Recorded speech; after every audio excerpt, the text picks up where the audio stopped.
Turkish President Recep Tayyip Erdogan is meeting with economic managers on Friday, partly to discuss the fate of the Russian payment system, Mir.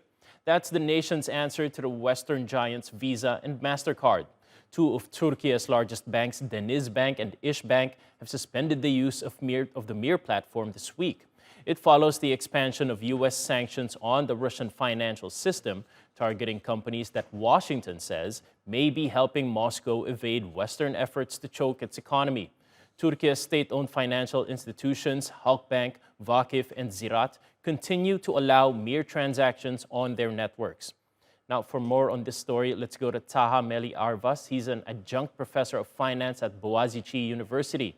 He's also the former vice chairman of the Capital Markets Board of Türkiye and joins us from here in Istanbul. Welcome back to the program, Taha. Now, why is this such a big priority for the Turkish government, for the president to get involved? Obviously, it is a significant development. Sure. So Russia is obviously a neighbor of Turkey, and there are a lot of millions of Russian tourists come to Turkey every year.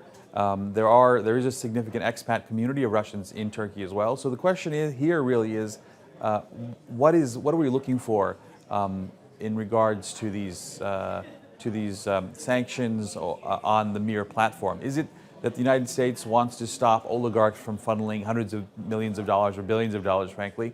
If that's the case, I don't think, my understanding is the Mir platform doesn't do that. It's just a credit card transaction platform. But if it's to stop tourists from spending money in Turkey, well, that's not really it shouldn't be a priority, frankly, of Western governments. It's, frankly, it's the European Union that has underwritten this war on Ukraine by the Russians all this time. So if you want to stop money from going to Russia, then they should be looking really at Europe, not at Turkey here for transactions for tourists.